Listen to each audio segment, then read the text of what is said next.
Shabbat Shalom. Toda Rabba.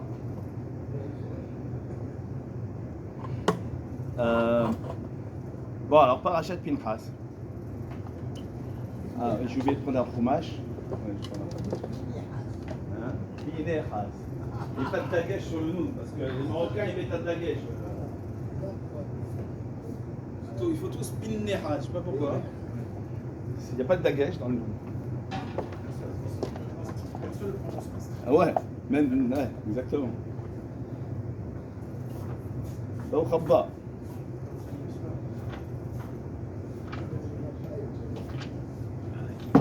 Alors, Pinchas ben Elazar ben Aaron à Cohen. Rashi à la Makom. Alors, je vous rappelle la petite histoire, c'est la fin de Parashat Balak. Confusion totale, on en reparlera Bezat Hashem demain, c'est Uda Shlishit, mais en tout cas une très grande confusion. Une Magecha qui tourne, les Israël ils vont avec les Bnot Moab. Et il y a Zimri qui présente la Midianite. À Moshe Rabbeinu, est-ce qu'elle est permise, elle n'est pas permise, comme ça Rachel l'explique. Et Moshe ne peut pas répondre. Pinchas, il prend une lance et alors qu'ils sont Beoto Maaseh, ils sont en train de faire un acte, et ben il les transperce tous les deux, etc. Tout le monde connaît l'histoire. Très bien. Rashi, sur place, dans la parashat Pinchas, sur le premier passouk, Pinchas ben Elazar ben Aaron à Cohen, Eshiv et Ramati.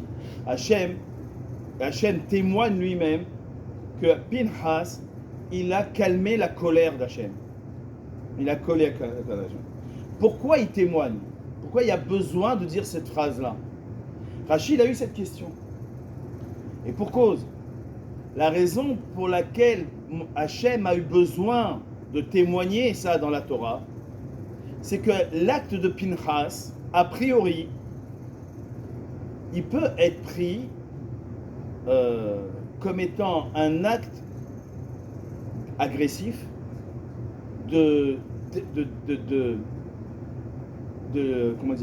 déploiement de la violence, d'une violence personnelle, d'une rancœur peut-être vis-à-vis de Zimri, on ne sait pas.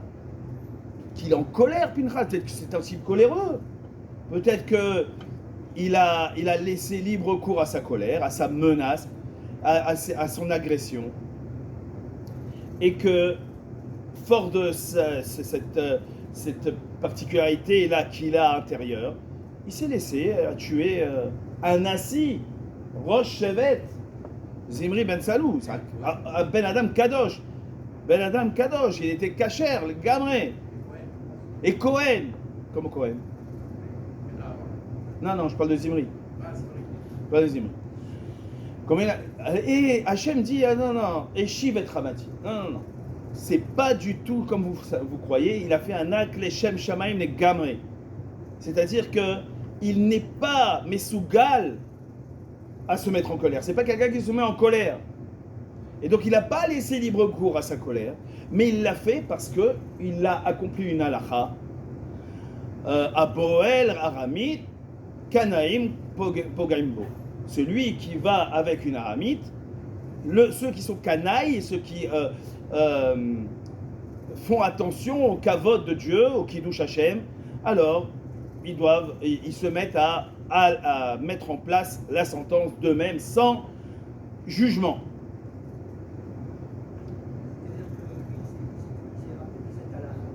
Voilà, que personne d'autre la verra. Ouais, exactement. En fait, on verra demain qu'il s'est rappelé d'autres choses aussi, mais c'est pas le sujet, on verra demain. Donc c'est-à-dire que l'acte de violence dont a fait preuve Pinchas n'était pas un acte qui venait de sa colère, comme nous quand on se met en colère, on peut déchirer un vêtement par exemple, ou casser un objet, ou jeter un vase, d'accord? Non, lui il ne fait pas ça par colère, mais il le fait avec la tête froide. Un acte réfléchi. C'était d'autant plus vrai qu'Hachem a eu besoin de calmer une rumeur. Rashi nous ramène que les gens qui ont vu, qui ont été les spectateurs de cet acte-là, ont vu Pinchas, ont dit, mais toi, tu es tu as toutes les caractéristiques d'un homme qui est emporté par sa colère, emporté par des considérations personnelles. Tu sais pourquoi? Parce que qui c'est ta mère? C'est qui ta mère? Alors, tout de suite on va dire, voilà, celui-là, il rousse de cet homme-là. Apparemment, il y a une hérédité dans les caractéristiques, dans les caractères. Ta mère, c'est une fille de Midian. Ton père, Eliezer à Cohen, il a épousé une des filles de Poutiel. Pourquoi on l'appelle Poutiel? Pourquoi on l'appelle Poutiel? Mais pas de thé. Il engraissait les agalim pour la Vodazara. Il n'y a pas plus cruel que ça.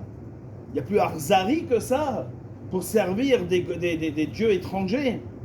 Donc oula, que toi, ta colère, comme on dit, la Gemara, elle dit celui qui se met en colère, c'est comme s'il se mettait, il faisait Vodazara. Oui, parce qu'il perd toute notion de réflexion. Ah bah, oula, que toi aussi, tu es comme ton grand-père, Yitro. Et que dire de ton grand-père Aaron? Aaron à Cohen, qui lui aussi a fait le vaudor. Rachi, il dit ça. Donc, je tourne ma tête à droite, je tourne ma tête à gauche.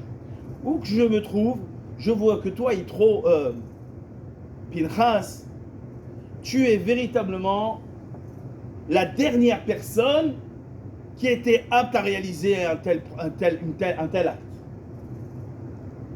Et pourtant, Hachem en est témoin, on le vient de le voir, Pinchas était le seul à réaliser cet acte-là de manière complètement désintéressée, complètement légitime.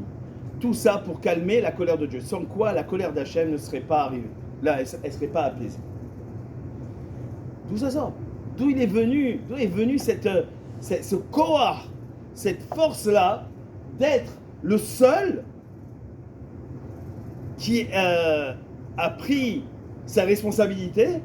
Même Moshe ne pouvait pas répondre, puisqu'il était Noga Badavar, puisque lui aussi était marié avec une Midianite. D'où ça vient alors que son héros, il n'est pas clair à Pinchas. Il n'est pas clair. Ses aïeuls ne sont pas si clairs que ça. Dans la Haftara, on ne va pas lire la Haftara de Pinchas demain, parce que là, on va démarrer les 3 semaines de Pouranout.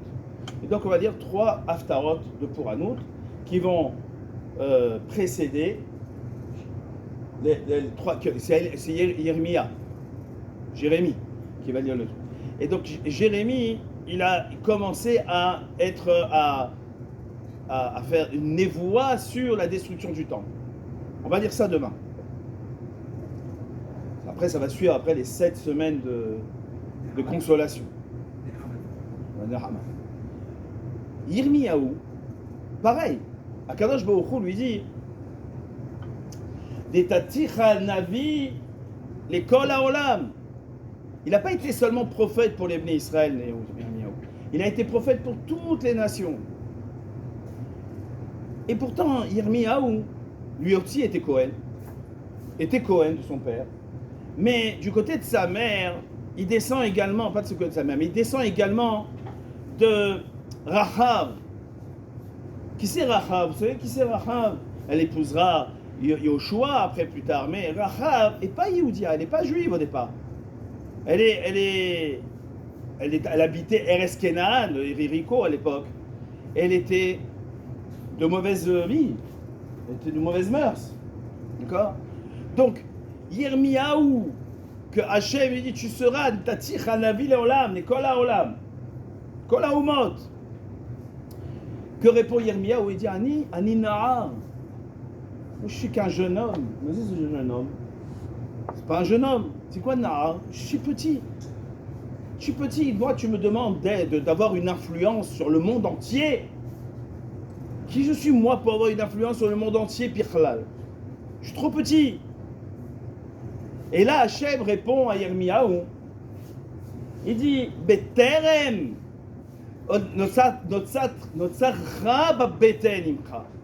déjà, il y a des tiras.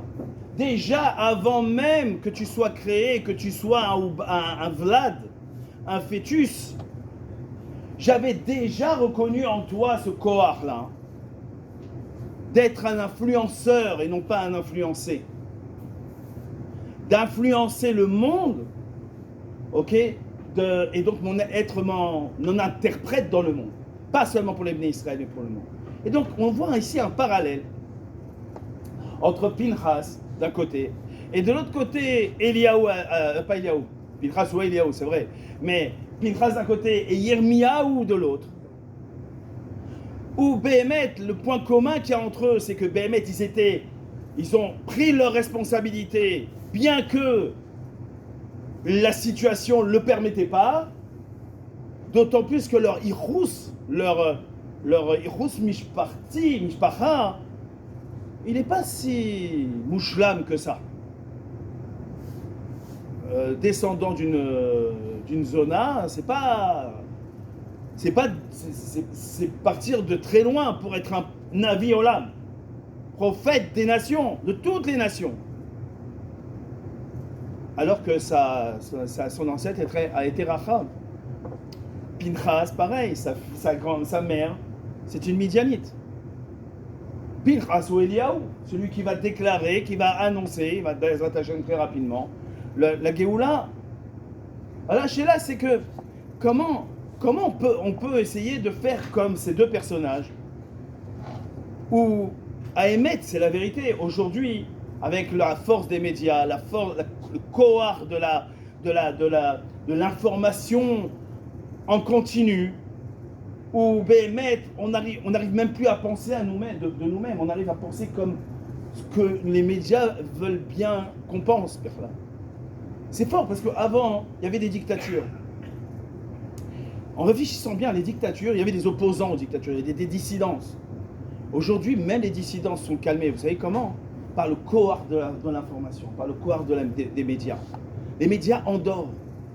On ne parle plus comme nous, on voudrait parler, on parle comme la télé. On parle comme les infos.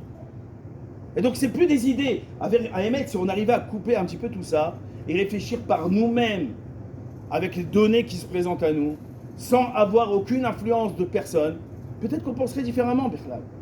Non seulement on penserait différemment, mais peut-être qu'on viendrait à non seulement ne plus être influencé par qui que ce soit, mais être même influenceur. Influencer le monde. Comme Pinchas, il a influencé le monde. Comme Yirmiyahu, il a influencé le monde. Alors le monde, on va dire, c'est un peu grandiloquent, hein, c'est un peu, tu pousses un peu très haut le bouchon, non ? Le monde, rien que ça. Et pourtant, c'est le tafkid du Ham Israël. Le tafkid du Ham Israël, c'est d'influencer le monde. Pas d'être influencé par le monde. Ni par les Américains, ni par les Russes, ni par personne. C'est pas le cas aujourd'hui. C'est pas le cas. Or, le Ham Israël, il doit porter le message. Il doit non seulement porter le message, mais influencer les nations. D'accord ? Et ça, on l'apprend de Pinchas, on l'apprend de Yirmiyahu. Bien qu'on se sent petit, c'est vrai. On est petit, qu'est-ce qu'on est, nous ? À émettre. Quand il y a quelqu'un, il doit déplacer une armoire. Il doit déplacer une armoire. Alors effectivement, une armoire tellement grande, il ne peut pas la déplacer, c'est trop lourd. Maintenant, il peut peut-être déplacer autre chose, donc on ne peut plus faire. Quand il y a quelque chose qui est difficile à porter, il y a la question à se poser, est-ce que Béhémet, c'est la chose qui est très lourde, ou est-ce que c'est moi qui suis trop faible ?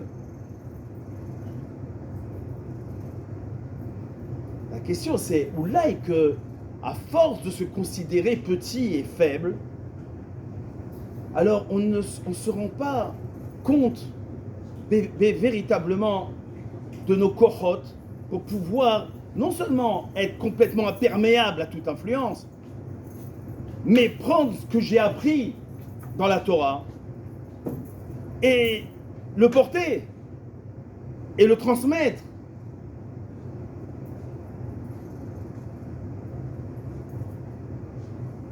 C'est un peu ce que dit Akadosh Baruch Hu à Yirmiyahu, à Navi. Il dit Beterem, notre Chab Beten, avant même que tu sortes du ventre de ta mère, je t'avais déjà prévu, j'avais déjà prévu pour toi toutes les korotes. J'avais déjà, il y a marqué dans la Gemara que jamais Akadosh Baruch Hu envoie un tafkid, alors on dit une épreuve, mais c'est pas vrai, c'est pas l'épreuve. Une mission, une messima. Jamais un homme se retrouve devant telle et telle tâche sans que Akadosh Baruch Hu lui donne les korotes qui vont avec, les forces qui vont avec. C'est pas possible. Aujourd'hui, les gens, ils se marient à 40 ans, 37 ans, 36 ans. Pourquoi? J'ai peur. J'ai peur. On nous fait peur tout le temps. On nous apprend à avoir peur. On nous apprend à être petit. Pourquoi peur? Pourquoi peur? Anitra, Kadosh Baruch Hu. C'est quoi Anitra? Fais ce qu'on te demande. Fais la messima. Fais ce qu'Hachem il te demande. Pourquoi? Parce que c'est nul doute qu'Hachem il a donné des korotes en toi. Alors tu les as pas encore découvertes, c'est normal. Pour les découvrir, faut rentrer dans le match. Faut rentrer sur le terrain. Alors t'arrêtes pas de t'entraîner depuis 37 ans. À un moment donné, faut jouer. Faut rentrer sur le terrain. Et la peur, de toute façon, le fait de la peur immobilise tellement qu'on n'arrive pas à passer au stade d'influencer à influenceur. C'est un mot à la mode en ce moment, influenceur. Mais nous, on le connaît depuis des années. Dans les mashpia ou mouchpa. Et mashpia, les Chabadnikim, ils appellent ça mashpia. Ani mashpia shel. C'est mon mashpia. C'est mon influence, c'est lui qui m'influence, celui qui me pousse. À émettre, chaque Yehudi, Akadosh Baruch Hu lui donne le kohar de pouvoir influencer son prochain, influencer son groupe. Le groupe qu'il a, les amis qu'il a, sa famille, ses enfants. Il y a écrit le Admour Hazaken, on parlait de Chabadnikim. Le Admour Hazaken, il fait savoir, quand on dit tous les matins, Modé ani lefanecha, melechai vekayam, shechezata bi nishmati. Et après, qu'est-ce qu'on dit? Elohai, neshama shenatata bi teorai. Après, qu'est-ce qu'on dit? Ata berata, ata yatzarta, ata nefarta bi. Le Admour Hazaken fait remarquer, il dit, je comprends pas. Avant de dire qu'elle est théora, la neshama, fais l'inverse. Ou là qu'il faut dire déjà que tu l'as créée, que tu l'as construite, tu l'as créée et que tu l'as insufflée. Vous savez que ces trois niveaux-là, ça fait partie des trois niveaux du Olam. Olam ha-Yetzira, Olam ha-Briya, et Olam ha-Asiya. Ata yatzarta, ata berata, ata yetzarta, ata nafarta bi. Nafarta, c'est l'action. Hein? Comment? C'est ça, c'est trois niveaux du Olam. Mais avant de parler des trois niveaux de création, avant de dire que cette Neshama est Théora, tu aurais dû d'abord parler de cette création, de cette Bria, de l'action que tu m'as mis dans ma Neshama, dans mon gouffre, pour pouvoir faire le tafkid que tu m'as donné. Et le Admour Hazaken, il répond comme ça. Il dit non, t'as pas compris. Ces trois niveaux de Olam, c'est dans le monde physique, le monde tel que tu le vois. Mais si toi, tu commences à dire que ton origine vient de ce Olam-là, alors, effectivement, tu vas subir les affres de ce monde-là. Sauf que toi, ta Neshama, elle vient de bien au-delà de ce monde à Yetzira. Bien au-delà du monde à Bria. Bien au-delà du monde à Asiya. Akadosh Baruch Hu lui-même, il a créé cette Neshama. Le Chelek Elokam Imal, tu as une partie de la Neshama, une partie divine en toi, qui est bien au-delà du Olam HaYetzira. C'est-à-dire que tu n'as pas à avoir peur des influences de ce monde. Tu n'as pas, puisque le Shoresh, ton Shoresh, il est bien au-delà de ce monde-là. Le monde n'a pas d'emprise sur toi. En Mazal Israël, on dit. En Mazal. Comme j'ai expliqué la semaine dernière, je ne sais pas si la semaine dernière, il y a 2 semaines, à propos du bâton de Aaron. Le bâton de Aaron qui fleurit avec des amandes, des fleurs, ce bâton-là qui n'est pas attaché à la terre, il n'est pas planté sur la terre. Et malgré tout, il fleurit. Il a de la route, il a de l'énergie. Et comment c'est possible? De l'énergie sans qu'il soit planté à la terre. Ça, c'est le Ham Israël. Le Yehudi, quel que soit le Yehudi, même s'il vient d'un endroit, son Yichus, il n'est pas si top, il n'est pas Mouchlam, comme Pinchas, comme Yirmiyahu. Malgré tout ça, Akadosh Baruch Hu, tout donne son tafkid et il donne le Koach, sans que lui-même il soit lié à la terre. La terre, le Umot HaOlam, il dépend de la terre. Et Umot HaOlam, il dépend du Mazal, il dépend de la Teva. Le Ham Israël, chaque Yehudi, il ne dépend pas de tout ça. Il est au-delà de tout ça. Voilà comment Pinchas il arrive à prendre ses responsabilités alors qu'il est tout seul. Voilà comment Yirmiyahu qui dit moi je suis Nahar, moi je suis petit, que tu me demandes d'être Navi Olam, Navi l'école à Olam.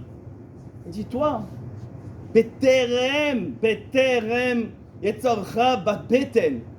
C'est au-delà même de la création. T'étais même pas né que déjà les Kochot elles sont déjà en toi. C'est pas seulement Yirmiyahu, c'est pas seulement Pinchas, c'est chaque Yehudi, chaque Juif, chaque Ben Israël.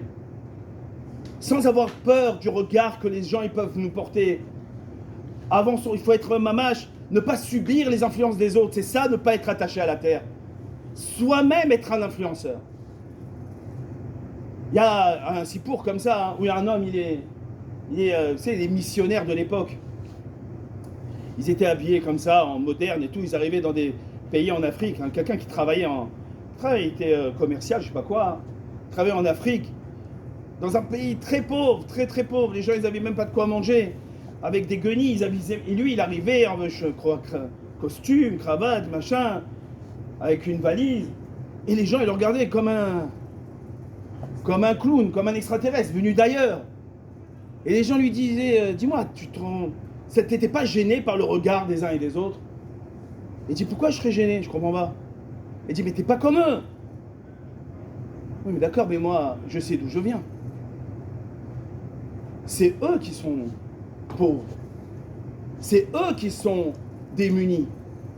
Moi, d'où je viens, je suis dans Makom Gavoa. Ben c'est pareil pour les Bnei Israël. Le Yehudi, il n'a pas à avoir peur du regard des autres. Parce que le regard des autres, alors oui, aujourd'hui je vais me mettre en costume, cravate, chapeau, barbe, machin. Les gens ils vont me dire hey, qu'est-ce qui t'arrive? T'es devenu. Qu'est-ce qui t'es religieux? Ma karalecha. Alors les gens ils vont, je vais avoir honte, je vais avoir le regard, je vais commencer à mettre des tzitzit, commencer à les sortir, je vais commencer à mettre la péote, je vais commencer à faire Birkat Amazon, Bekavana, je vais faire. Ma karalecha, t'as peur? Pourquoi tu ne le fais pas? Très souvent on n'avance pas parce qu'on a peur du regard des autres. Très souvent. Et qu'est-ce qu'on doit dire? Non. Moi, je viens mais Makom Gavoa. Déjà, le Yehudi, il a les kohot pour influencer le monde et ne pas subir le regard des autres, l'influence des autres.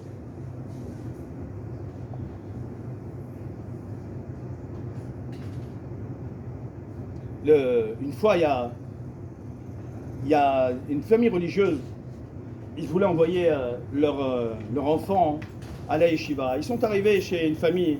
Ils étaient plutôt influencés par le mouvement Chabad. Et donc ils sont arrivés à vouloir inscrire leur enfant à la yeshiva de Brunois. Vous connaissez la yeshiva de Brunois? La yeshiva de Brunois, à côté de Paris. Mais ils étaient affolés à l'idée d'envoyer leur enfant vers Paris. Et donc ils ont posé la question au rabbi de Lubavitch. Le rabbi de Lubavitch, il a dit c'est quoi le problème? Il dit regardez, cette ville-là de Brunois, elle est petite, mais elle est à côté de Paris, et peut-être que notre fils va être influencé par Paris, etc. Exactement comme on a l'idée, comme quand les gens ils veulent faire leur alia, on a peur pour nos enfants, etc. C'est pas dingue qu'il faut avoir peur, c'est dingue qu'il faut s'inquiéter. Mais la réponse du rabbi a été extraordinaire. Il dit, le grand Makom, le grand Makom de Brunois, il est énorme à côté de la petite ville de Paris. Ça veut dire quoi? C'est-à-dire qui influence qui? Qui doit prendre l'influence de qui? Paris, c'est petit face à Brunois. Parce que Brunois, il y a les yeshivas, il y a la Torah, il y a des Talmidei Chachamim, il y a des Bachor Yeshivot, de Yeshiva, qui sont là, qui ont la Torah dans la main. Eux influencent. Eux ont le pouvoir d'influencer les autres. Paris, c'est un makom tamé, Badaï, il faut s'en inquiéter. Badaï qu'il faut s'en inquiéter.